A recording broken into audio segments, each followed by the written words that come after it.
Primeiro, queríamos agradecer a Sargaderos que nos deixe celebrar aquí este acto e con este e todos os que nos deixe facer sempre, que é un placer.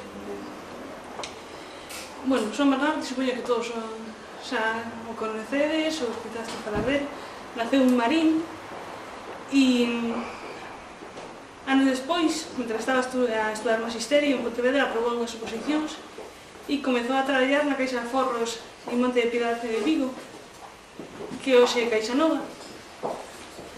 Ali tivo a fortuna de coñecer a Xeime Couto, asesor xurídico da entidade, e a través del relacionarse coa intelectualidade galega. E posteriormente fixo grande amizade co padre Seixas, que no mes de xullo de 1969 converteu-no nun dos primeiros en se casar en galego e en bautizar os seus fillos e inscribir os seus fillos en galego.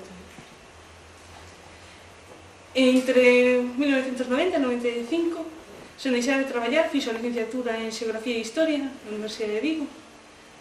E pouco despois... Non vou dicir a idade, porque tería... Presubilouse e fixo o doutoramento da mesma carreira no período de 96 a 98. Foi colaborador do Faro de Vigo, no Faro Deportivo, no Pueblo Gallego, ao longo de moitos anos. Dirixiu o semanario Galicia Social, no período 64-68. Foi cofundador da Asociación Cultural de Vigo. Entre 1965 e 1975 traballou na emisión radiofónica de Raíz de Tempo, en La Voz de Vigo Ser, a primeira que se fixo en galego despois da guerra. O seu traballo consistiu na confección duns 800 capítulos comprendiendo a historia de Galicia. Estes capítulos foron sucesivas veces repetidos tanto en La Voz de Vigo como en Radio ECA. Dirixiu tamén a revista Latexo entre os anos 66 e 97. O seu primeiro traballo de sona foi un home de Vilameán. Cabrero. Iso é coquetería tamén. Iso é unha bestia.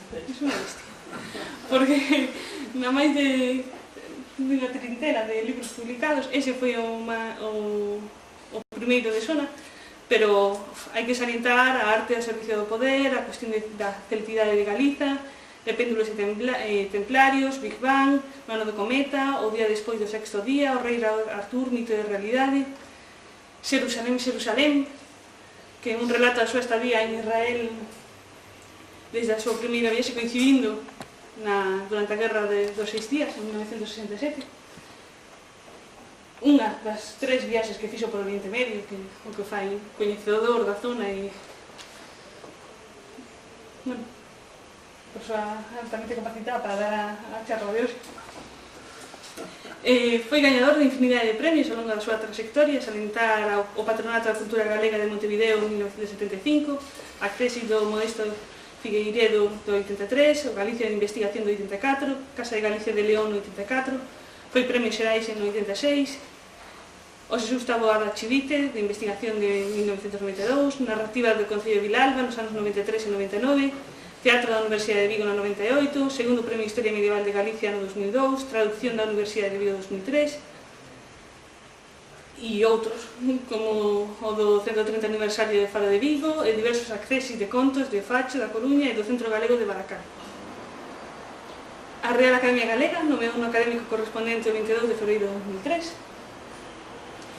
e é un histórico militante nacionalista e eu creo que de salientar que até marzo do ano pasado foi membro do Consello Local do BNG de Vigo, chegou a participar en varias candidaturas electorais e que en marzo de 2007 presentou a súa dimisión do Consello Local e abandonou o BNG en protesta pola actitude xudeófoba e totalitaria do BNG amosada no proceso de acoso e linchamento contra Pedro Gómez Valadés, que polo feito de ser presidente da Asociación Galega de Amizade con Israel, legal, foi experimentado e expulsado do BNG, onde era membro do seu executivo comarcal, da Consello Comarcal.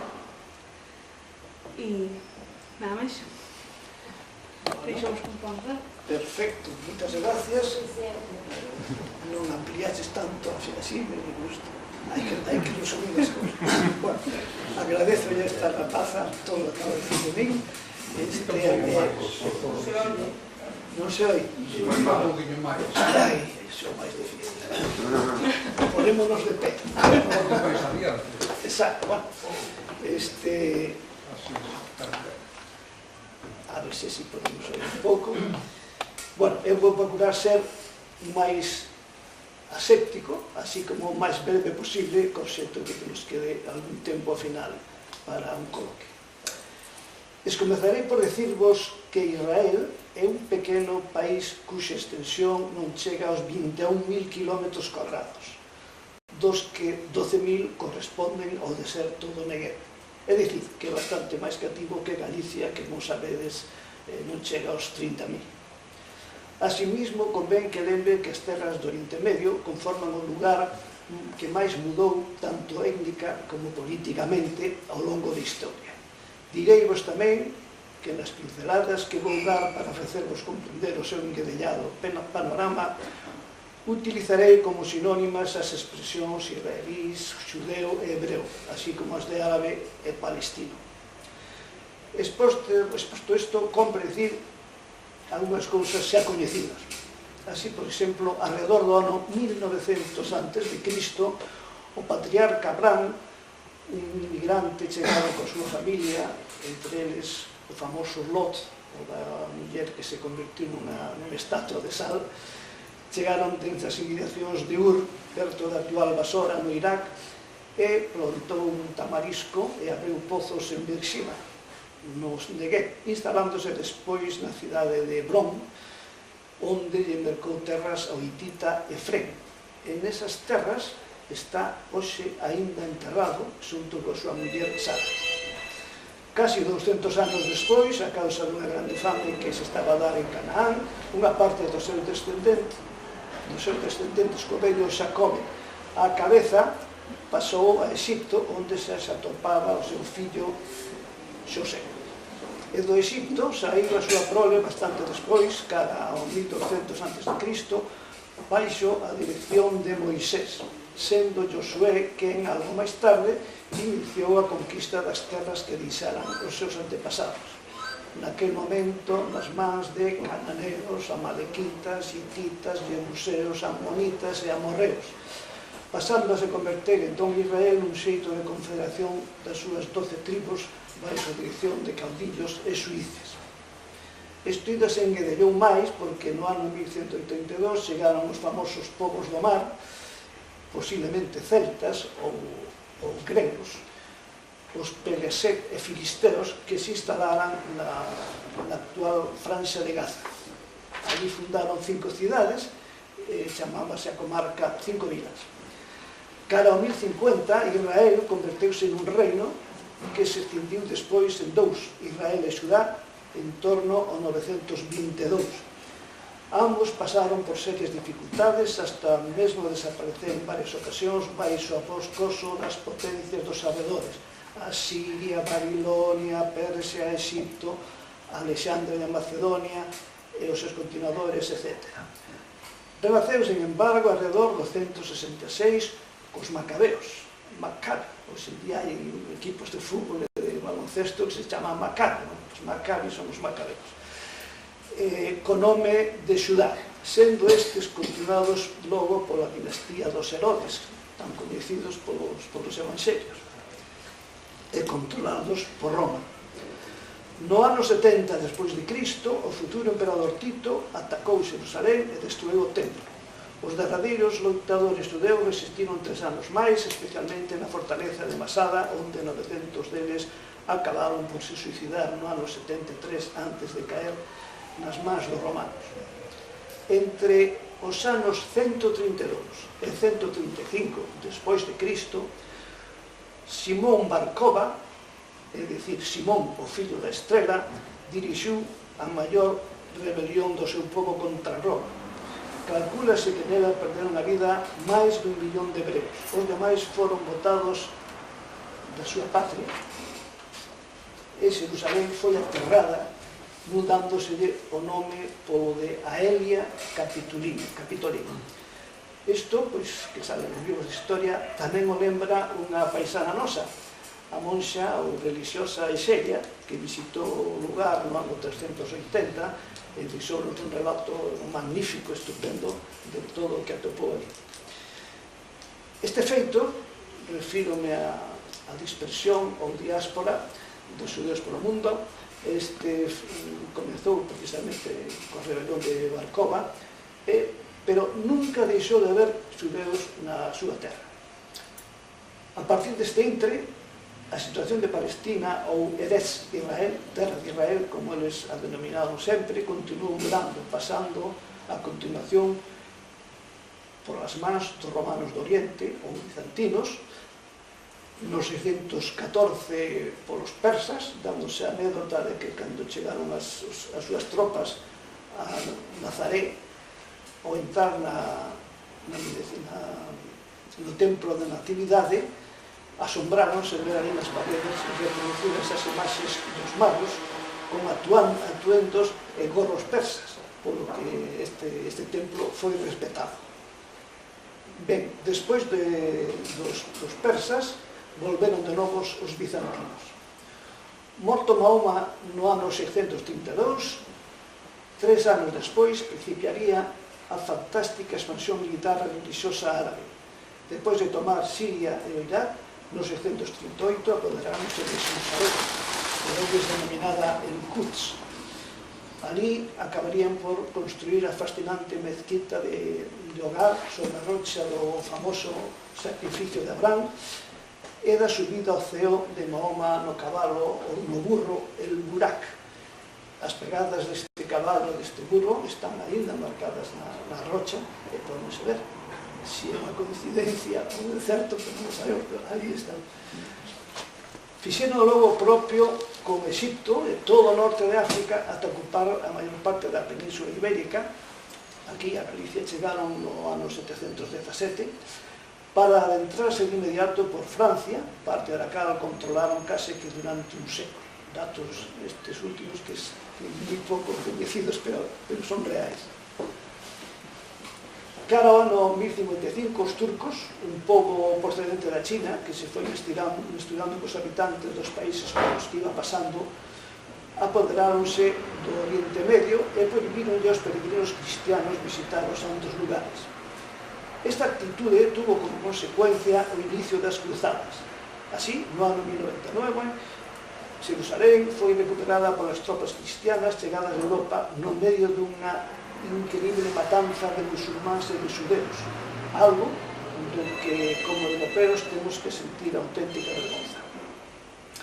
Despois destes feitos, os cruzados dominaron a maior parte do Oriente Medio por uns 200 anos, hasta o 1291, data na que os mamelucos, unha mescura de esclavos circasianos, é dicir, procedentes do Cáucaso e de turcos, que inicialmente conformaban a garda dos sultáns de Egipto, acabaron o poder e os botaron fora.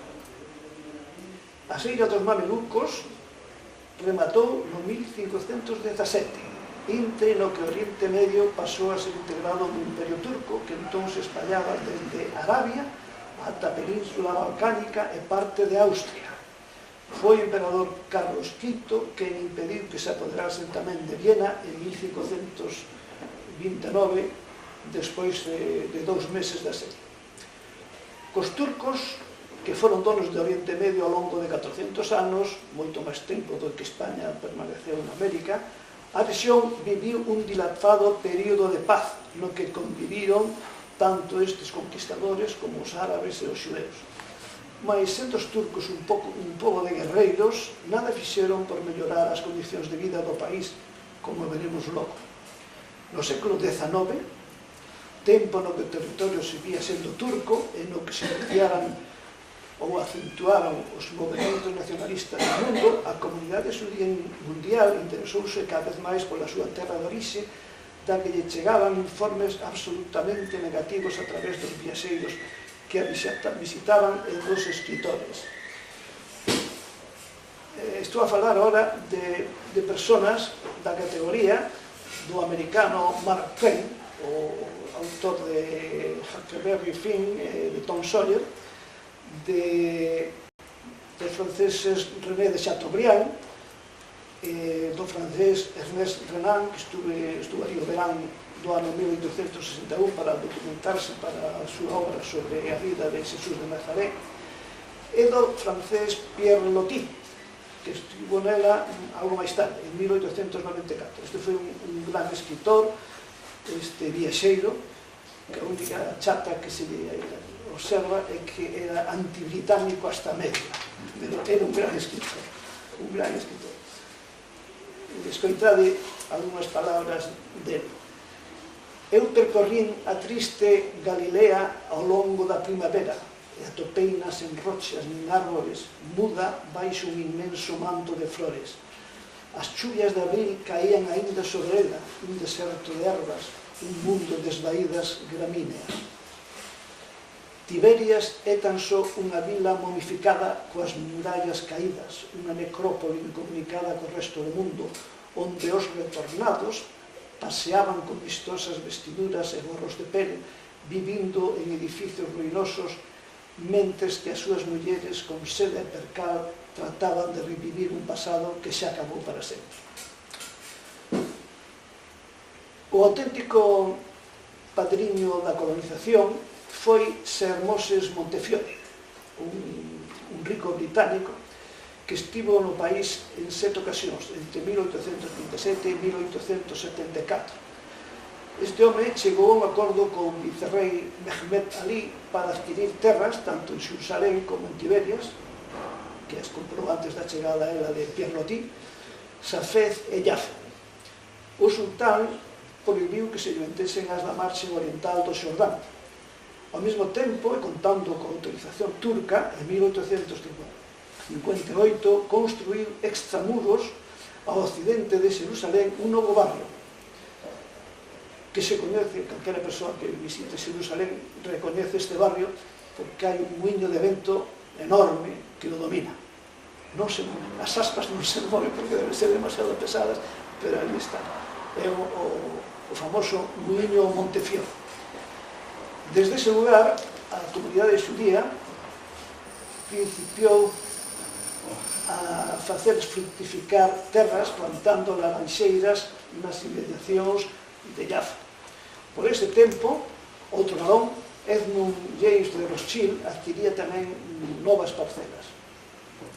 O detonante de todas estas actuacións pódese dicir que foi Moses Hayes, compañeiro de xuventude de dous elementos tan coñecidos como Marx e Engels, que na súa obra de Roma e Xerusalén, en 1860, exhortaba os seus a mobilizarse a prol do establecemento dun Estado xudeu na súa patria ancestral, seguindo outros movementos que entón se estaban a dar no mundo. A idea veuse favorecida polo antisemitismo e as vandálicas persecucións que se deron en Europa nos decenios 1870 e 1880. Como consecuencia, os xóvenes intelectuais xudeus preconizaron o retorno á patria, a que enviaron observadores para comprobar se era certo que se trataba da terra desolada, case que despoboada e chea de brañas e marismas que todos os visitantes, así como os autores aos que antes me referín, viñan afirmando. Hai un dato, pois, dificilmente creíble, pero que se manexa bastante, que naquel tempo, a Palestina histórica, que comprendía o que hoxe Palestina e Israel, máis Xordania, non pasaba dos 140.000 habitantes. Eu penso que é un pouco exagerado para baixo, debía de tirar máis, pero bueno, en todo caso, os datos que dos escritores decían que era prácticamente en medio do deserto todo aquilo. A Alianza Israelita Universal, en 1870-1880, fundou nas inmediacións de Jafo a Escola de Agricultura de Israel. En 1884, 40 representantes de diversas organizacións dos amantes de Sion, axuntados en Katowice, entón parte da Alemanha, postularon a necesidade da colonización agrícola das terras dos seus devanceiros. Lamentablemente, os primeiros inmigrantes atopáronse coas graves dificultades que presentaban as inclemencias daquel país que no século XIX distaba moito de ser aquela famosa terra do leite e do mel da que falaba a Biblia. E nada máis que poideron subsistir grazas a axuda económica do barón de Rothschild. Naquele momento, outro barón, Maurice de Hirsch, fundou a Asociación da Colonización Xudea. Respecto á expresión sionismo, tan en boga hoxe en día, esta surdiu en 1886 e débese a Nathan Gribaume. Tratábase dun movimento social e nacionalista cuxa finalidade non era outra que a reconstrucción do país. Tal denominación está tomada de Sion, o outeiro sobre que asentara a Xerusalén bíblica situado ao sudoeste do Monte do Templo. Ali atopábase, ou atópase aínda, e podese mirar, para que vai a dar unha volta por ali, o cenotafio con restos do rei David e aos seus pés a famosa conducción de agua soterrada construído por outro monarca israelita, Ezequías, hai máis de 2700 anos. En 1896 entrou en escena Theodor Herzl, o meirande activador do movimento, que nese mesmo ano publicou O Estado Xudeu, unha obra de pouco máis de 100 páxinas, pero moi completa, coa que ataca o antisemitismo ao tempo que teima na idea da consecución dun Estado xudeu. O seu foi xa un sionismo político e diplomático. Creacións deste home foron a Sociedade dos Xudeus, a Compañía Xudía e o Fondo Nacional destinado á adquisición de terras para a colonización. E aínda que non conseguiu a axuda que agardaba da maioría dos banqueiros e dos potentados xudeus, non se botou atrás, senón que tirou o xornal Diver, O Mundo, e en agosto de 1897 organizaba en Basilea, Suiza, o primeiro congreso sionista mundial ao que asistiron 200 delegados de todo o mundo. Del, entre outras cousas, saíron a bandeira do actual Estado de Israel, tirada do talez, un capa para orar, e o seu himno a esperanza. O sionismo, afirmouse ali, ten como fin crear para o pobo xudeu un fogar na Palestina, garantido polo dereito público internacional. Asimismo, naquele momento escribiu o propio Herzl: en Basilea fundei o Estado xudeu. Se dixese isto públicamente agora, responderíame unha gargallada universal. Quizás dentro de 5 anos, e con seguridade de 50, comprenderánme todos. Casi 50 anos despois, foi a independencia de Israel. O sea que este home foi auténticamente profético. Como xestións preparatorias para obter dos gobernos o consentimento necesario para acadar este objetivo, Herzl visitou todas as capitais europeas e sostivo entrevistas especialmente co Kaiser Guillermo II, co sultán turco Abdülhamid e con outras significadas autoridades, aínda que sen resultados excesivamente positivos. Nese momento había xa letreiros no país nos que se podía ler Daber Hibrid, fala hebreo. Do mesmo xeito que hai 40 anos miles de coches, o meu incluído, levaban na nosa terra a pegatina Falemos Galego, que ideara Camilo Nogueira, por todos coñecidos. Inmediatamente, en 1902, Herzl publicou a súa novela Al-Neulam, a Bella Nova Terra, na que deu a coñecer a súa admirável visión sobre unha próspera, casi que utópica nación xudía. Cando morreu, en 1904, aos 44 anos de idade, logo de facer unha simbólica entrada en Xerusalén a lombos dun burro, existía xa unha rede de federacións sionistas en todos os países. Era o tempo dos novos e graves pogroms que se deron en Rusia. O mausoleo deste home carismático, un túmulo de mármore negro, atópase no outeiro dentro que se pode contemplar toda a cidade santa. Na súa visión profética, tan só se equivocou nunha cousa, que el consideraba que Israel non ia ter necesidade máis que dunha simbólica forza militar, xa que agardaba que poidese vivir en paz cos seus vecinos. Pouco despois da súa desaparición, en 1909, foi fundado o primeiro kibbutz ás beiras do lago de Xenesaré. Ali nacería, poucos anos despois, Moshe Dayan, conocido polo seu parche no ollo, o general do parche no ollo. En 1909 tamén é a data da construción de Tel Aviv, a primeira cidade xudea, nas recén adquiridas e desoladas dunas situadas ao norte de Iafo e ao borde dos palúdicos cenagais da chaira litoral. O tempo de David sigue sendo a máis populosa cidade de Israel. Antes do comezo da Guerra Mundial de 1914 había xa no país 14 kibutzim. Kibutzim é o plural de kibutz. Ao longo deste terrible conflito, a Gran Bretaña prometeu aos árabes a independencia, algo que podedes seguir na película Lores de Arabia. E case ao mesmo tempo, en 1917, aos xudeus a creación dun fogar nacional por medio da Declaración Balfour, o que non excluía a primeira promesa que lles fixera aos árabes. Así, os británicos contaron con axuda tanto árabe como xudea neste conflito. Cando o 6 de decembro de 1917 entraba en Jerusalén o general Allenby, foi aclamado como libertador e levaba entre as súas forzas unha brigada israelí. Este foi o final dos 400 anos de ocupación turca do país. Ora ben, xa se sabe, normalmente os libertadores non se van nunca, e os ingleses quedaronse ali 31 anos máis. Co final da Primeira Guerra Mundial, as terras do Oriente Medio pasaron a control dos aliados, que crearon con parte delas un mandato a favor da Gran Bretaña e outro a favor de Francia. Mais pouco antes, os xudeus empezaron a crear unha chea de organizacións realmente importantes.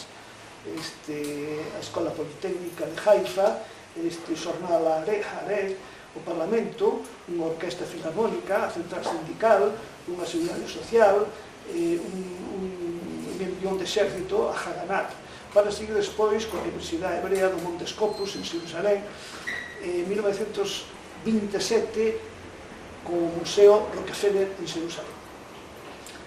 Ao mesmo tempo, os colonos introducían novos métodos de cultivo e unha incipiente industria, facéndose cargo dos servizos de transportes da rede bancaria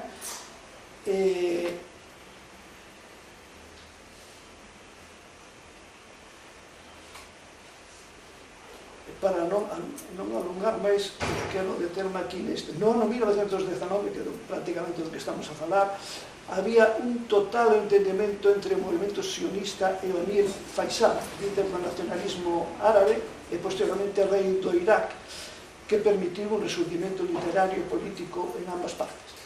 Nas súas entrevistas con Chaim Heizman, logo primeiro presidente de Israel, Faisal amosouse de acordo coa creación dun Estado binacional. Desaparecido o emir da escena política, o ano seguinte comenzaron os graves enfrontamentos entre as dúas comunidades, detectándose elementos árabes, eu chamaríalle as primeiras intifadas en 1920, 1929, 1925 e 36, que os británicos non conseguiron deter. Este limitáronse a prohibir aos xudeus a adquisición de novas terras e impedir a súa chegada, confinando na illa de Chipre a 70.000. Asimismo, varios navíos con inmigrantes xudeus afundíronse e pereceron centos deles. No ano 1921, a famosa Palestina histórica, moi grande, foi dividida por primeira vez, ao segregar dela aos británicos 89.000 kilómetros cuadrados que lle concederon ao príncipe Abdullah. Este príncipe Abdullah, non o lembraredes, pero este home estuvo en Galicia no ano 49. No ano 49, visitou a Catedral de Santiago, estuvo na Coruña, hai unha rúa da Coruña dedicada a él, rúa do rei Abdullah, e foi o avó de Hussein de Jordania. Este home morreu asesinado en Jerusalén nunha mezquita, a mezquita El Aqsa. O seu neto herdeiro, este Hussein, non morreu porque o tiro que lle pegou no peito bateulle nunha medalla que levaba ali. É un home curiosamente afortunado. Eu lembro no ano 87 que estuve ali, tuve ocasión de contactar con un palestino en Eilat, no sur de Israel, mentre contemplábamos aquel panorama de Ácaba toda chea de luces, unha cidade antiguamente miserable, pero naquele momento xa moi bonita, parecía unha cidade das mil noites. Comentábame, Hussein é un traidor, así tuvo xa 13 intentos de asesinato. Bueno, resulta que ningún dos intentos de asesinato tuvo sorte, o home non morreu ningún deses. O que non foi capaz de superar foi un cancro que o levou deste mundo sendo ainda realmente non. Bueno, sigamos, coñamos de novo o fío. 2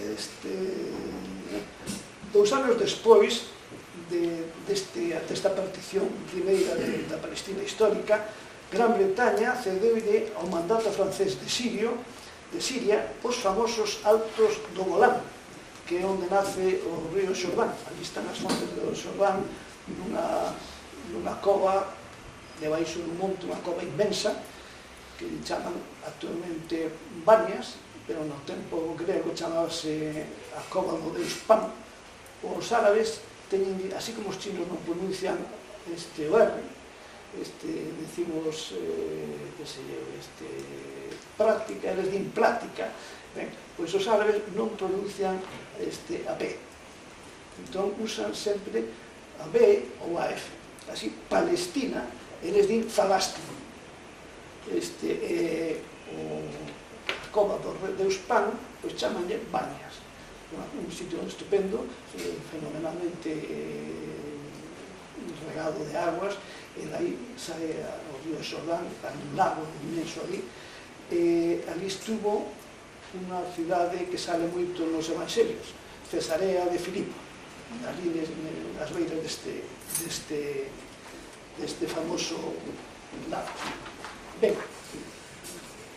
a inmigración hebrea, que a pesar das dificultades no selectivo, foi alentada polo movimento sionista e a xerencia xudía, e propiciada polas persecucións de Hitler que levaron ao país alumnos das universidades austríacas, alemanas ou checas, entre eles 1000 médicos, 500 enxeñeiros, máis de 1000 licenciados en Dereito, Filosofía e Literatura, e máis de 2 milleiros de técnicos en química, física, mecánica e agronomía. Como consecuencia dos constantes enfrontamentos que se produciron entre árabes e xudeus ou contra ela mesma, Gran Bretaña considerou ao chegar ao ano 1938 que había que cumplir a promesa que fixera facía 20 anos, de constituir os dous estados, o xudeu e o árabe. Convén que lembremos agora que en 1945, un pouco despois, os xudeus xa mercaran alrededor de 2 millóns de dirhams de terras. Isto equivale a 2000 km cuadrados nas nosas medidas. Aínda que non se trataba precisamente das de mellor calidade, xa que foron as que os terratenentes árabes asentados en Beirut e Damasco e algunhas das iglesias cristianas lles venderon. Pois ben, o 30 de novembro de 1947, por 33 votos a favor, 13 en contra, casi todos árabes, e 11 abstencións, entre elas a da Gran Bretaña, foi acordada na ONU a partición de Palestina. Según esta partición, a Israel correspondíalle 14.200 km cuadrados, dos que 12.000 eran o deserto do Negev. E os demais, a partir destes 12.000 km cuadrados, eran prácticamente terras que se mercaran. Mais perdía algúns pequenos enclaves que ficaban dentro dos 11.383 km que lles correspondían aos árabes, así como a Xerusalén occidental, con 100.000 xudeus, destinada a se convertir nunha zona internacional. Israel aceptou, os árabes rexeitaron abertamente, e iniciaron xa nese mesmo momento unha folga xeral e unha guerra de francotiradores que xa non se detería, a pesar de que Golda Meir lle propuso ao rei Abdullah a creación dun único Estado que, respectando a integridade territorial, mantivese un parlamento a partes iguais. Isto é un dato que sai a maior parte dos documentos que tratan desta época e recollen tamén dos investigadores famosos, Dominique Lapierre e Larry Collins, que ademais de analizar moitísimos textos falaron con miles de persoas dos dous bandos. E non os citarei máis veces porque non sempre acertan.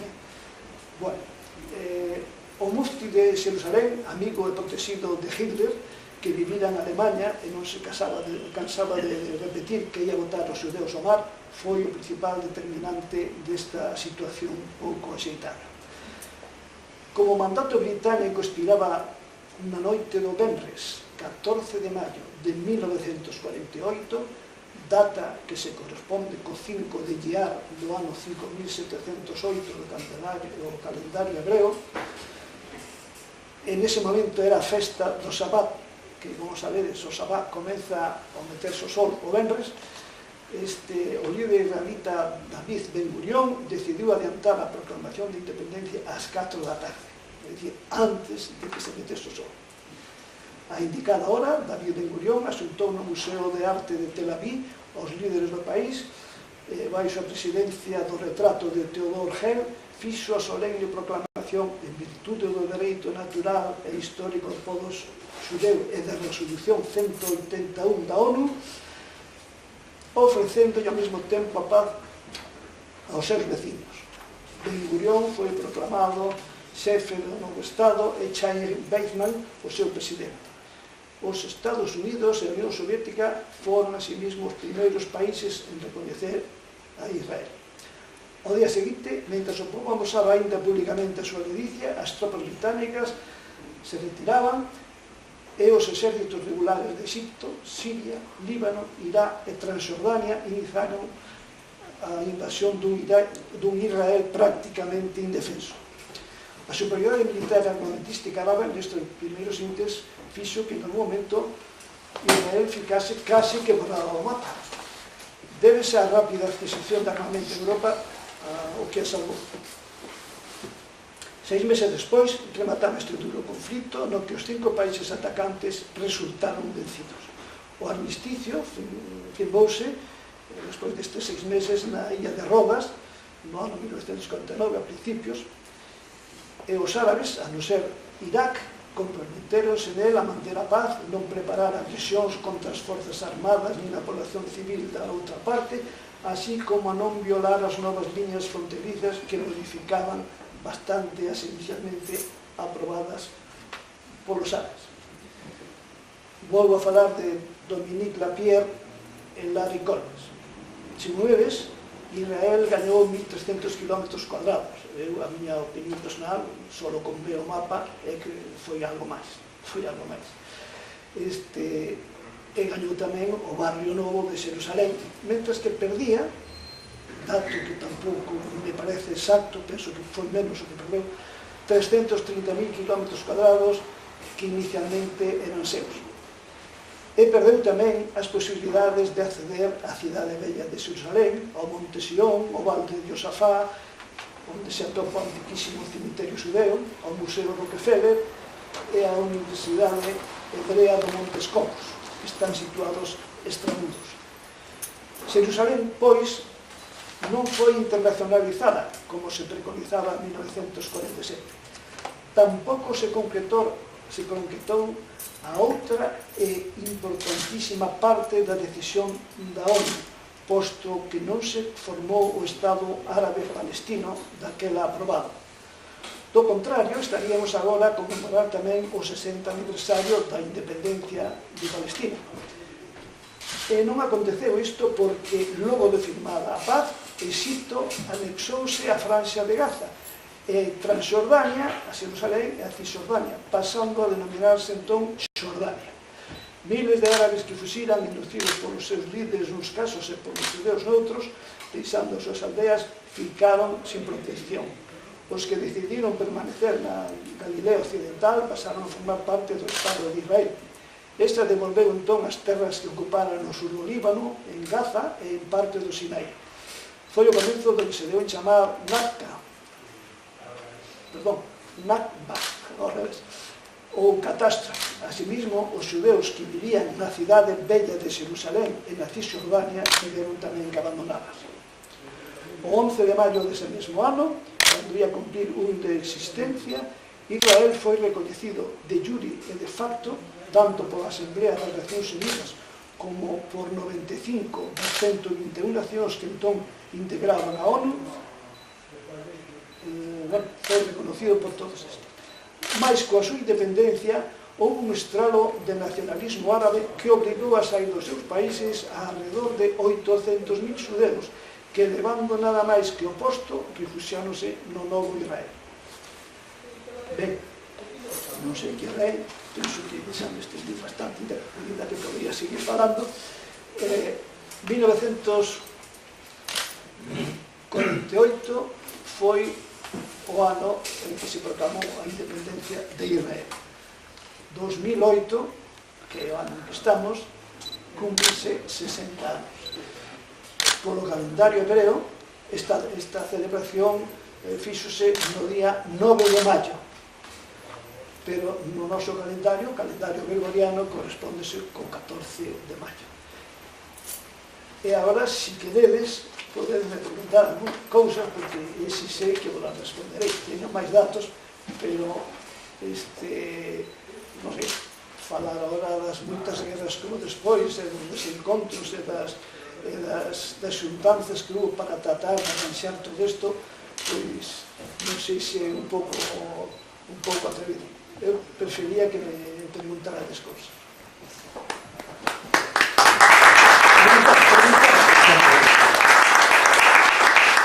Podemos decir que eu visitei en 3 ocasións o Oriente Medio. Podemos contar cousas do Líbano, de Siria, de Xordania, de Cisjordania, menos de Gaza, que non estuve, podemos contar, tamén estuve no Sinai, así que podías preguntarme o que queiras. ¿Crees que ese antagonismo que hay entre los palestinos y los israelíes tiene visos de solución a largo plazo o a corto plazo? Eu confío que sí, confío que sí. É que se non estamos todos apañados, o mundo está apañado. Se os seres humanos non nos podemos chegar a entender, pois é unha cosa realmente tristísima, tristísima. Evidentemente, isto está difícil, hai 100 anos de enfrentamentos, 100 anos de enfrentamento, miles de mortos. Non é fácil, pero hai que moverse e intentarlo.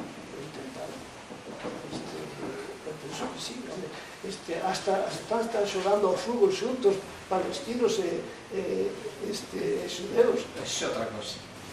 Non é tan... Non, xogan ao fútbol con a selección mixta. Iso demostra que hai interés. Hai unha chea de organizacións dun ou do outro lado que tratan de chegar a acordos. Hai posibilidades. Pero non hai interés en que eso se arregle. Porque se sienten años en conversaciones y seguimos... Bernardo, ya sé, non sei se, porque non te has contado o que pensas desto, pero ten que haber unha lei que non me leva, vamos, tópame moi mal se os seres humanos non podemos chegar a acordo. Hombre, é así que, mira, no ano 67, despois da guerra dos 6 días, cando Israel ofreceu a devolución dos terrenos que conquistara a cambio do reconhecimento, os xefes de Estado árabes xuntáronse en Jartum, no Sudán, para estudiar o asunto. E dali sacaron tres respostas contundentes. Non ás conversas, non á paz, non ao reconhecimento de Israel. Isto sigue igual, Eso sigue igual. Por lo tanto, con esas premisas é difícil chegar a acuerdo. Ahora, de todos os xeitos, hai cousas. Mira, Yasser Arafat pediu na ONU que a ONU designara unhas novas fronteiras para Palestina, que recoñecese todo o mundo. Non chegaron a un acordo, pero por lo menos pediu. O actual xefe da Autoridade Palestina parece que é un home bastante razonable, con que se pode falar. Jamás e Hezbollah non, pero este home sí é bastante razonable. Hai posibilidades. Que non se queira. A ver, Merche. Una pregunta. Yo no soy tan optimista como tú, Joan. Yo pienso que allí no va a haber solución por los siglos de los siglos. Amén. En primer lugar. Y luego, en segundo lugar, la pregunta que te quería formular, tú que eres historiador, es si hablamos o se habla en términos formales a nivel, digamos, de acuerdo internacional de la independencia a partir del año 48, que se declara la independencia, yo me pregunto, ¿independencia de qué? ¿O de quién? Pues hubo una guerra de Inglaterra, porque se compró las tierras, tú has mencionado que además se estuvieron comprando por años. Exactamente. Entonces, ¿de qué independencia se habla? Vamos, es una pregunta... Sí, é unha independencia política, pero... É unha independencia política. Y económica. Y económica, claro. Posiblemente. Porque no hay lucha ni de liberación, o sea, se independiza la gente de un yugo, sí, bueno, y luchando. Mira, vamos a ver. Isto é interesante.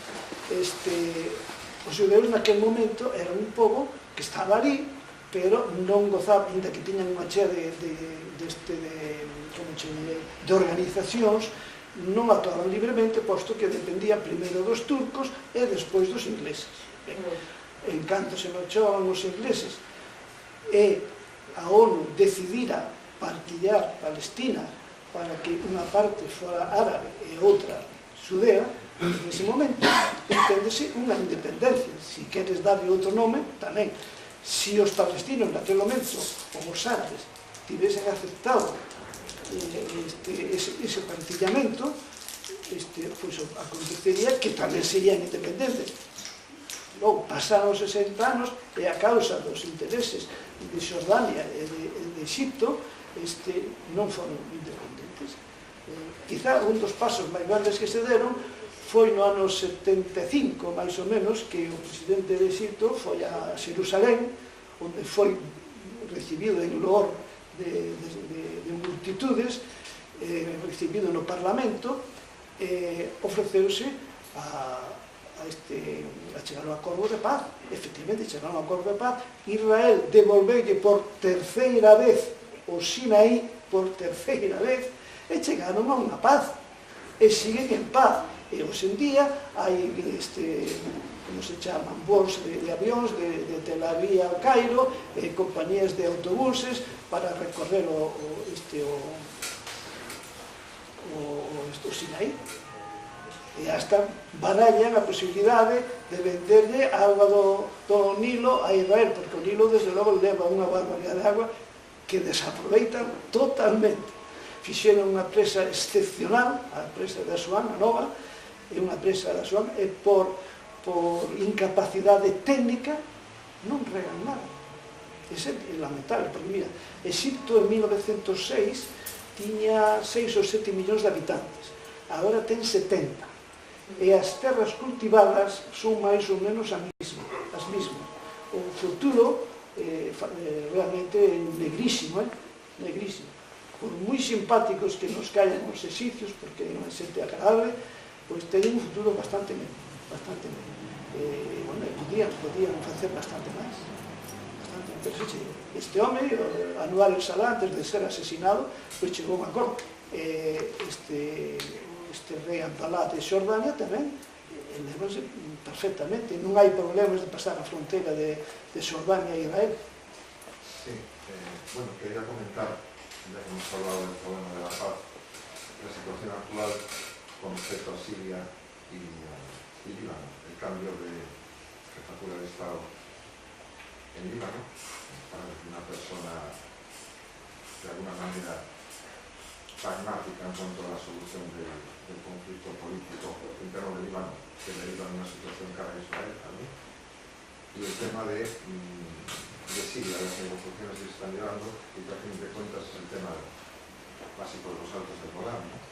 Si ves la opinión de que realmente hay voluntad política en Israel, algo ciudadana, de que se pueda realizar una cesión de algo tan complicado como es las fuentes, pienso yo que son respecto de los recursos hídricos, del agua y de la fuente. Hay una parte importante del agua que está no multa, pero unha parte importante, porque claro, los recursos hídricos, onde hai un río, non é dono da agua a xente que vive no sitio onde nace. A agua ten que ser para todos os que hai río abaixo. Así, o Éboro, tanto en moda agora, non é de Aragón, como pretende. O sea, Aragón non aporta ao Éboro absolutamente nada. O Éboro é de Cantabria, da Rioxa, de Burgos, e mesmo de Cataluña, que verten ali varios ríos cataláns. Entón, é de todos. O que non se pode pretender é que sea só de Aragón. É de todos. Ben, seguimos. Pero el problema de los recursos hídricos, el problema de fondo, ¿cómo interviene en este problema? El problema es en la solución política y en la entrega de los datos del volante al final es el sino de la supervivencia. Vamos polos Saltos do Golán. Os Saltos do Golán é unha plataforma que cae a pino uns 500 metros sobre o lago de Sinesaré. Cando estuve ali a primeira vez, antes de que comenzara a Guerra dos 6 días, comentaban ali que cando se aburrían os siglos teñen os cañóns arriba de todo, e cando se aburrían disparaban os cañóns contra os que estaban labrando os campos. Divertíanse así. Bueno, logo os sirios atacaron a Israel cando acababa a Guerra dos 6 días, no último día atacaron a Israel e perderon os Saltos do Golán, que non é moito, é unha cantidad importante. Agora xa hai varias cidades israelitas ali construídas, pero entre todos os xeitos, se alguén quere chegar a acordos, ten que renunciar a cousas. Eso está clarísimo, Pero el riesgo de ataque, me refiero, que tiene Israel ahí, como tiene Gaza, como tiene los puntos de conflictividad. Sí. Pero quere decir que todos, para chegar a acordos, teñen que renunciar a algo. Non se pode pretender que sea nada máis que unha parte que renuncie. Pero tú ves en esta nueva situación, por el tema del Líbano, el tema de Siria, las negociaciones con Siria, de que esto pueda cambiar la configuración de la solución política a través de... Debe cambiar. Evidentemente, hubiera pasado unha cousa si no ano 49, no 48, cando se produciu a invasión de Israel por as 5 potencias limítrofes, as fronteiras quedaran as que marcara a ONU, porque Israel atopouse con a mitad de Galilea, que non lle correspondía, que estaba poboada solo de árabes. Agora hai en Israel, como pequeno que hai 7.300.000 habitantes, dos cales 1,5 millón son árabes. Ben, pois esa parte que era árabe, netamente árabe, non lle beneficiou nada a Israel que pasase a formar parte do propio Estado. No momento, o mellor sí, pero ao longo, pois non, porque os árabes reprodúcese con maior velocidade. Esa é a realidade. Entón, ten que haber grandes sacrificios por unha parte e por outra. Ten que haberlos, eso é ineludible. Asentamentos, por exemplo, outros dos problemas. Eso é unha auténtica parvada feita por algún dirixente. Todos os asentamentos que fixo Israel no Sinai tuvo que botarlos abaixo. Os que fixera en Gaza tamén os botou abaixo, todos voluntariamente. Unha gran parte dos que fixo na Cisjordania tamén os botou abaixo. Agora quedan algúns, pois terá que botarlos abaixo, é elemental. Ao longo é así, se queres chegar a acordos, non podes facer cousas que non sexan correctas. Ese é así. Máis preguntas problemáticas. O que é curioso,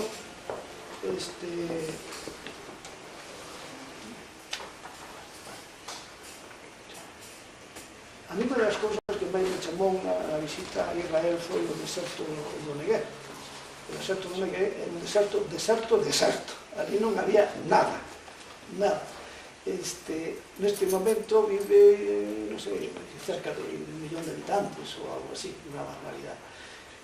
Hai un monte de cidades pequenas, protegidas das nubes de pó que salen no deserto por cintos de árboles, teñen agua que sacan do Suchán, regan con agua salobre, instalaron ali cabras que truxeron do Kalahari e de Chipre, que beben máis que agua salobre, e teñen avestruces que producen 50 ovos de 2 kilos ao ano. E ademais, son moi bons para a xente que padece enfermedades cardiovasculares, e a pel sirve para fabricar zapatos. Que hai unha chea. Logo, hai ali un instituto fundado no sitio onde está enterrado Ben Gurión, que se dedica a investigar unha chea de cousas realmente de vanguarda. Están plantando no Negev miles e miles de árboles capaces de vivir cos 95 milímetros de agua que cae ali o ano. 95 milímetros, aquí caen 4.000, 95 milímetros. Claro, ademais deso, eso impide que a agua que cae de vez en cando, que cae torrencialmente, arrastre a terra, e ao mesmo tempo chama máis agua. Entón, o Negev agora está se convertindo nun sitio privilexiado que produce alimentos, ao mesmo tempo, como non ten demasiada terra de labor, ali están instaladas unha cantidad de industrias e de todo. É un lugar privilexiado, que ten unha cidade Eilat, que é a única saída que ten o Mar Roxo, que ten de todo. Unha cidade, sobre todo turística, pero ten unha che de industrias e todo, tamén fenomenal. Depois hai un lugar que se chama Mizpe Ramón, que é un gigantesco cráter que ten 35 km de longo por 12 ou 14 de ancho, que era unha vila de artistas, que a última vez que estuve ali tiña 1.000 e pico, 2.000 habitantes, e agora debe andar por os 30.000. O sea que iso medra unha velocidade casi disparatada. Están aproveitando eso moi ben. É a solución que hai. Y todo eso lo han logrado ellos solos. No con el apoyo económico de arreglar. Te digo una cosa que tú debías saber. Israel en estos momentos es la primera potencia mundial en investigación. La primera potencia mundial en investigación. Tienen una buena universidad. Las mejores. Las universidades son las mayores que hay en el mundo. Por el apoyo financiero de aquellos. La pasa de Estados Unidos. Pasa que le envían allá. Eu supoño que alguna verá. La primera potencia Investigación. En investigación. Están a cabeza do mundo nunha chea de cousas, hasta en informática, en informática. Modere las preguntas, si no... ¿Quién me hace preguntas? Yo tengo una pregunta. En 2003, un señor presentado en el Club Faro de Vigo como portavoz de los palestinos de la autoridad, dijo que Lord Balfour y el primer ministro británico, la declaración de Balfour, y que el presidente Truman, americano, eran judíos, y eso explicaba el papel. Pues es posible, es muy posible, porque no... Pero... Yo lo creo, porque... Ahora, non o sei, pero si Balfour fuera judeo, saberíamos todo. Sí, es un viejo clan escocés, los Balfour. Podría ser, claro. É a primeira nova que ten. Truman, non sei. Se descubrió... Tampouco é un nome moi predilecto, Se descubrió en un cuaderno íntimo últimamente, sí, que él hacía comentarios antijudíos. Así que es posible, hay judíos antijudíos, pero... Bastante. Pero bueno, tampouco é necesario criticar unha cousa ou outra. Bueno, o importante é o que estamos aquí falando, que se traballe, que se faga algo polo futuro, iso é evidente. Sí, gostaria que falaras algo sobre algo para min é modélico e exemplar, como foi a resurrección e a normalización do hebreo, unha lingua que era prácticamente soletúrxica e hoxe en día unha lingua normal para cualquier uso. Era litúrxica, efectivamente, falaba nas sinagogas, no contacto personal falaban o yidis, bueno, cando ao chegar aos retornados empezaron a repasar o hebreo como forma de constituirse nación. Claro, é que eles chegaban ali, os que non falaban yidis falaban de todo, todos os idiomas do mundo. Eu ali a xente que máis atopei non se falaban sefardí. O que pasa que había o sefardí de Constantinopla, o sefardí de Bulgaria, o sefardí de Tánger, o sefardí de non sei onde. Falaban en español, non? Falaban en español. Sefardí, que non é español. No, pero é parecido.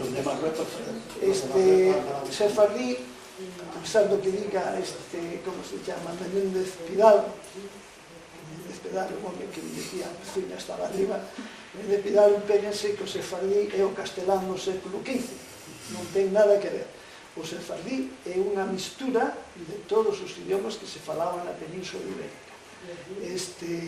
Si hai partes en catalán, en valenciano, en castelán, en portugués, en galego, menos vascos, hai de todos os idiomas. Hai uns anos, isto é sintomático, hai uns anos, a televisión española puso unha película feita polos sefarditas de Estambul. A película, que para ser unha comunidade que eran 30.000 ou 40.000 nada máis, era bastante boa. Era a vida dun zapateiro que quedara viudo e quería casar. Entón foi a xunto de unha desas casamenteiras que hai por ali, e as cousas que lle pasan son... Bueno, pois estaba rodada toda ela en sefardí. Para nós, os galegos, eso era comer e coser e cantar, coño, pero a televisión española chegaron miles e miles de cartas a ver que era eso de poner unha película nese idioma. Non entenderan nada, sei que de castelán antigo nada.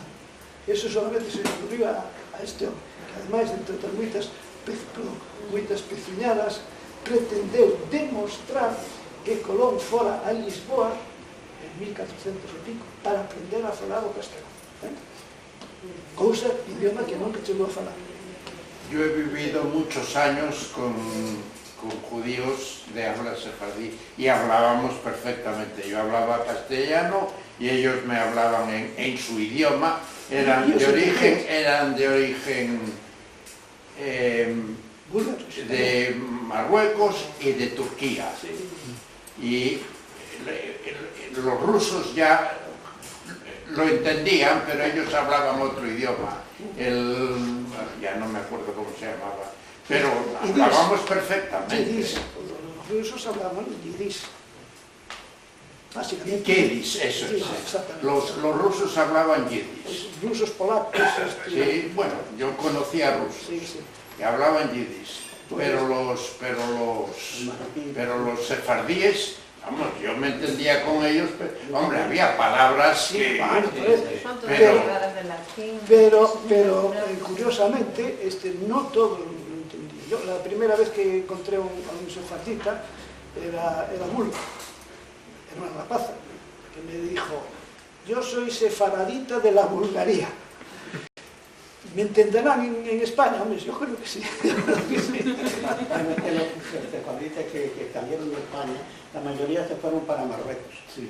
Yo nací en Marruecos. Primero a Portugal, después a Marruecos. Sí. Yo con los que conviví 5 años, o sea, no fueron 2 días, eran o de Marruecos o eran turcos. Y había muchos rusos, pero había rusos que hablaban el yidis entre ellos pero hablaban también con nosotros, sí. Bueno, pues mejor. Porque se conoce que entre ellos debía haber intercambio, no sé lo que, pero la verdad es que... Sí. Yo estoy recibiendo desde hace cerca de 50 años una revista que editan los franciscanos en Jerusalén, Tierra Santa, donde ponen a veces cosas en sefardita. Y claro, se la doy a leer a algunos y no se enteran de nada. Yo sí que me lo entiendo, pero otros no se enteran de nada. Pero bueno, yo conozco los sefarditas de Marruecos, sefarditas de Estambul, sí, y sefarditas de Bucarest.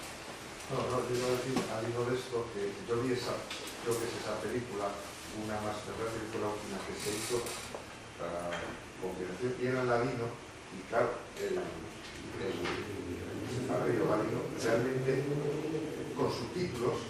No, aquella estaba sin subtítulos. Pero yo lo he visto, y bueno, mejor. la percepción es distinta, porque el yiddish es una mezcla mucho más. No, más complicada, porque también tiene todos los idiomas del este de Europa. Tiene alemán, tiene polaco, hasta algunos idiomas asiáticos. Para que eso sí, claro, sí. Creo que hay que distinguir entre ladino y judeo-español. El ladino sería el idioma en la sinagoga, el judeo-español, el idioma de los sefarditas de todos los días. Es posible. No puedo confirmártelo porque ignoro ese detalle, pero es posible, es posible. ¿Usted leyó alguna vez los libros que ellos leen en la sinagoga en sefardí? No. Pues lo debía haber leído, porque es un español raro, antiguo, pero no es otra cosa, no es nada más que...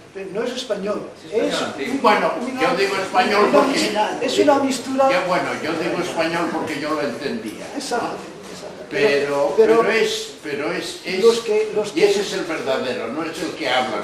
Los que viven en Madrid, Castilla o otros sitios no lo entienden. Tenían problemas muy serios. Pues me gustaría, no he tenido oportunidad, pero me gustaría ir a una... El sefardí no es una lengua homogénea. Se caracteriza por el localismo. El localismo del lenguaje de Cataluña no es igual que el lenguaje de Toledo, el de Andalucía o el de Galicia. Eso por un lado. Por otro lado, los sefardíes, cuando se fueron de España, no se fueron todos por el mismo sitio. Los andaluces se fueron al norte de África, la mayoría, unos 34.000. Los catalanes y la corona de Aragón fueron al sur de Francia y luego a Italia. Los gallegos y de Castilla-León se fueron a Portugal y luego al norte de África, y cada uno llevaba el localismo de su lengua. Por otro lado, las comunidades sefardíes entre sí no tenían una gran comunicación y fueron lo que va ocurriendo siempre, la endogamia, y se fueron enriqueciendo también con palabras del país que los acogió: Italia, el sur de Francia, Bulgaria, etcétera, etcétera. No se puede hablar, creo yo, de un solo sefardí. No, yo creo que no. Yo mencioné todo junto para no detenerme en diferencias, pero sí, la realidad es que había varias modalidades y es normal. Si en Galicia hay 3 o 4 puntos distintos de cómo se habla, pues el sefardí, que estaba más estirado, pues más a mi favor. ¿Y el lenguaje conserva los suetos en las comunidades de Baleares? No tengo datos. Pues era prácticamente el castellano antiguo y el balear. Sí, bueno, es normal que sea así. Si el sefardí tenía un montón de palabras catalanas, tendría que tener también baleares, mallorquinas. Pero bueno. Realmente, el ladino se hablaba en aquella época, el sefardí español fue el que se generó a través de la diáspora. En realidad, el idioma quedó como sefardí porque, claro, es el ladino español, de origen español, que ha quedado en esas comunidades viviendo, pero en aquel tiempo era ladino. Bueno, vamos a ver. El ladino tenemos que puntualizar una cosa. Ladino o román paladino era ya desde el siglo XI, como decía Gonzalo de Berceo, El román paladino es aquel con el que el pueblo suele hablar a su vecino. Que non só outro latino, non só tan versado para facer outro latino. E valdrá como creo un vaso de bom vino, ¿no? Bueno, pues eso nos dá a entender que hai bastante mistura aí, bastantes diferencias para diferenciar unha cosa de la outra. Latino y todo. Pero una cosa es decir, tú fíjate que tanto decías que para un gallego era muy fácil el comprender el ladino más que un castellano. Y tú, sin embargo, estás utilizando la palabra fabla. Tú fíjate cómo le explican a los niños de otras latitudes, de otras comunidades, cómo le explican qué palabras se escriben con H. Y te dicen, las que en castellano antiguo empiezan por F. A un gallego le dicen, las que en gallego se pronuncian con F, en castellano con H. Sí. Bueno, eso es un recurso docente. Una regla mnemotécnica, si tú quieres. Sí, exacto. Pero de hace 40 o 50 años. Es que el castellano antiguo de 1400 o del 1500 se parecía mucho más quizás al castellano al gallego, o era más común, estaba todavía menos diferenciado del gallego que al castellano actual. Bien, algo de eso hay, pero de todas maneras pensemos que en 1100, 1200 los grandes poetas castellanos y andaluces escribían en gallego. Era la lengua culta. Era la lengua culta. Bueno, entonces tiene su explicación. Pero incluso también tenemos un caso curioso. Gil Vicente, el gran poeta portugués, dominaba tanto el portugués como el castellano y escribía en castellano mucho mejor que los castellanos, pero muchísimo mejor. Entonces tenemos que tener en cuenta una serie de cosas que hay que analizar con calma y no se puede pronunciar aseveraciones demasiado rotundas, ¿no? Mira una cosa, Galicia es una comunidad pequeña y hasta hace 20 años no se normativizó el gallego. La primera gramática castellana es la de Nebrija, que es la de 1400 hasta 1090. Fue el preceptor de Isabel la Católica. O sea que el castellano en aquel momento tampoco estaba normativizado. No estaba, casi ni un idioma estaba normativizado. Nebrija pretendió hacerlo, en algunos casos sí consiguió y en otros no sirvió de nada porque a los 20 o 30 años ya no servía todo aquello, pero vamos, él sí lo hizo y hoy día aún se lee bien la obra de él, es interesante. Y no me refiero solo, estaba pensando en F, no me refiero solo a F, me refiero al sonido J y X, que en el castellano antiguo la X era más X gallega que la J actual, que es un sonido muy reciente, del siglo XVII. Pero incluso, si ahora por ejemplo vamos a México, que tiene un montón de palabras con X, pues nos encontramos que pronuncian todas como Jotas. Oaxaca, México, etcétera, etcétera. Entonces, esto fue trasladado de aquí, desde Andalucía, para allá. O sea que en un momento que la X se pronunció J, y bueno, en México la siguen pronunciando. Porque escriben en México, pronuncian México. ¿Me permites algo? Sí, sí. No, un poco respondiendo a la pregunta que hizo recién cuando Joan Bernardes hablaba del desarrollo que tiene Israel, que consiguió a través de la historia. Entonces usted insinuó, o un poco creo que por ahí pasaba la discusión, que se la respeto sin ningún problema, pero le quiero hacer una contrapregunta. Como que detrás de Israel está Estados Unidos, hablando claramente. Bien, primero habría que plantearse si está bien o está mal, pero bueno, supongamos que para algunos es el diablo y para otros a lo mejor es Dios. Pero al margen de eso, la pregunta que yo le quiero hacer es, ¿por qué los árabes palestinos, que sí tienen detrás el mundo árabe, y que en poder económico el mundo árabe probablemente, no sé si está a la altura de Estados Unidos, pero que no me va a discutir que no son una potencia pequeña, porque el poder de los dólares es impresionante? Nunca se ha hecho usted una pregunta, ¿por qué detrás de los árabes palestinos que están los árabes no pueden tener ellos un desarrollo mejor de lo que tienen en este momento? Que no vivan tan miserablemente. Los países árabes. Porque a mí, es decir, esa es la pregunta, es decir, ¿por qué? ¿Por qué en lugar de, cuando yo veo de repente que en este momento están tirando cohetes que le sirve Siria, que le sirve Irán, y que eso no lo compran en un kiosco en Gaza, sino que se lo tienen que transportar y vale dinero. Yo cuando veo en África a la gente que está con unos fusiles y que están con unas ametralladoras que valen muchísimo dinero, ¿de dónde sale ese dinero? ¿Quién se los da? Y la pregunta del millón, ¿por qué en vez de darle fusiles no le dan alimento, no le dan trabajo, fuentes de trabajo? ¿Por qué no generan trabajo? ¿Por qué no hacen inversiones productivas, hablando en ese sentido? Entonces la pregunta es, estamos de acuerdo que a lo mejor detrás de Israel está Estados Unidos, perfecto, pero por lo menos le aporta una vida a un pueblo que pasó desde el año 67 o desde antes a secar pantanos, y hoy ahí hay unas industrias impresionantes.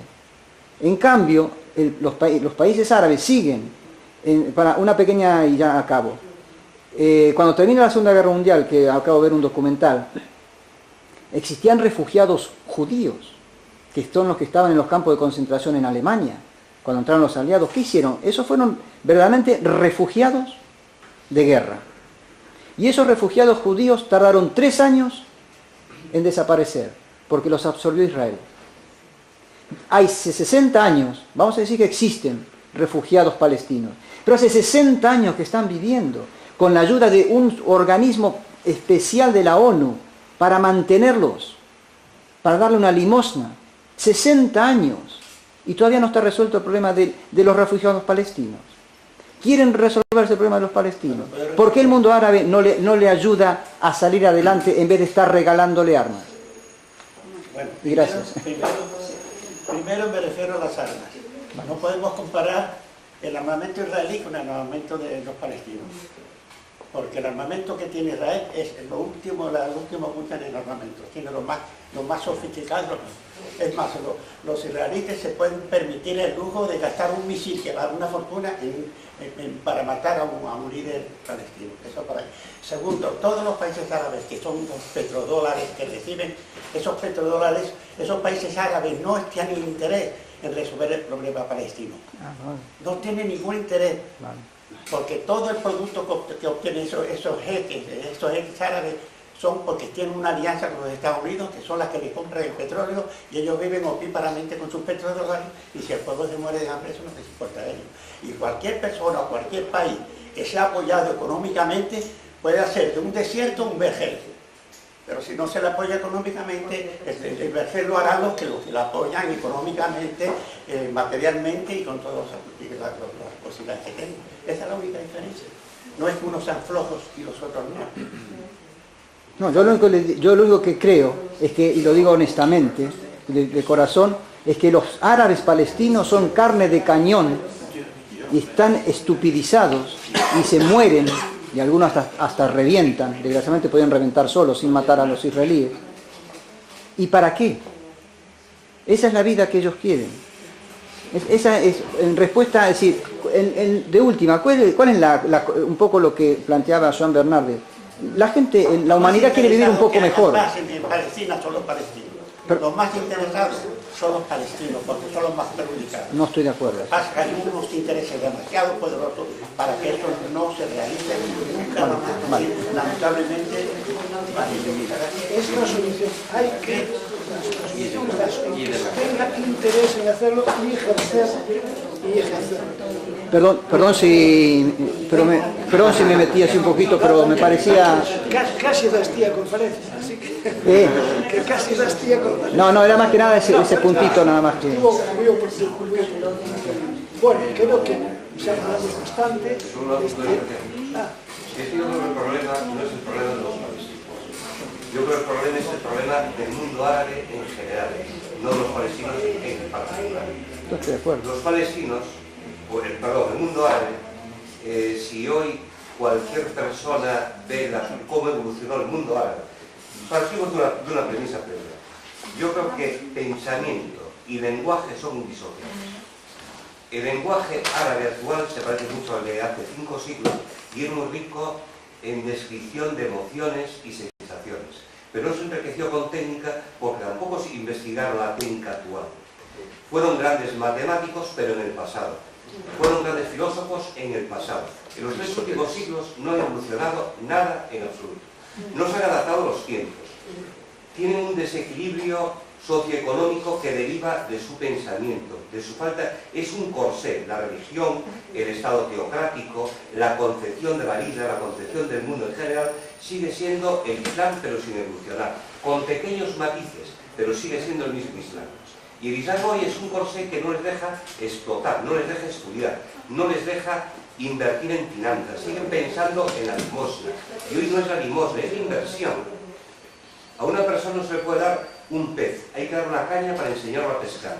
Y no es invertir en un desierto, es enseñar la tecnología y que ellos esa tecnología la apliquen por sí mismos y que investiguen, que estudien, pero que piensen en términos científicos y no en términos filosóficos y literarios y poéticos, que son muy buenos para la vida contemplativa, pero que no están a la altura del siglo XXI. Eso al menos lo creo yo. Es igual que hoy si a las monjas clarisas y a los reductos del misticismo español que hoy están en los monasterios, con toda la importancia literaria y que tuvieron hasta el siglo XVIII, hoy fuesen los encargados de la pintura y de la dirección política y económica de este país. No, hoy están recluidos aquí en monasterios. Sin embargo, esa gente mística, todavía la clase dirigente, o que nutre a los dirigentes del mundo islámico. Y no es solo Palestina, es Sudán y todos los países árabes, lo que hablábamos antes de Egipto. Tiene la presa de Asuán y tiene el mismo riego que tenían hace 100 años. Y la población se multiplicó por 100. ¿Cuántas investigaciones científicas y técnicas tiene el mundo árabe en los 300 últimos años? Eran los mejores médicos hasta hace 300 años. Hoy siguen utilizando las mismas plantas y los mismos alcaloides que hace 300 años. Bueno, hay un país árabe. Y yo creo que la revolución de Israel es la revolución del conocimiento. Y cuando hoy así los políticos españoles o europeos nos hablan del conocimiento ligado a la informática, lo que practicó Israel en los últimos 60 o ya mucho antes es el conocimiento, el estudio, la formación. Totalmente de acuerdo. Hay un país árabe que merece ser tenido en cuenta también, que é Túnez.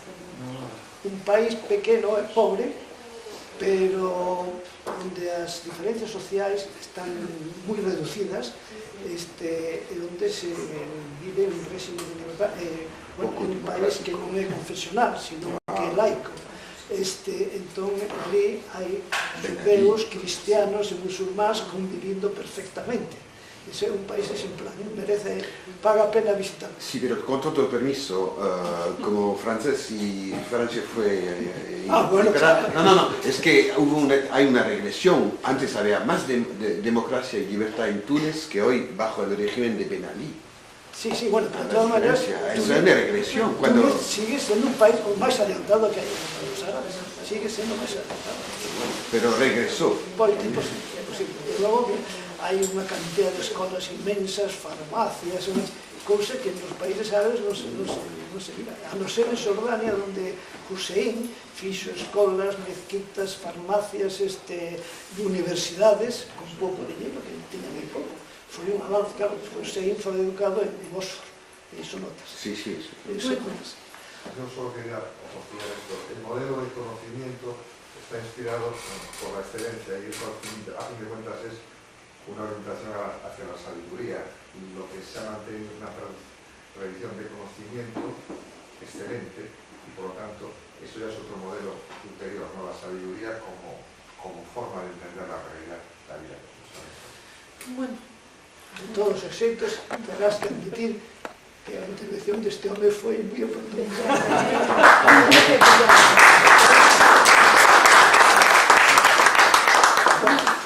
Solamente... Que vai decir unha cousa aquí. Claro, solamente como recordarvos que os xoves, ás 8, na Casa do Libro, tenemos outro acto, no que unha charla con Marcelo Bigmayer sobre Europa e o conflicto árabe-israelí, que será presentado por Adriano Culebras, que fizo esta intervención.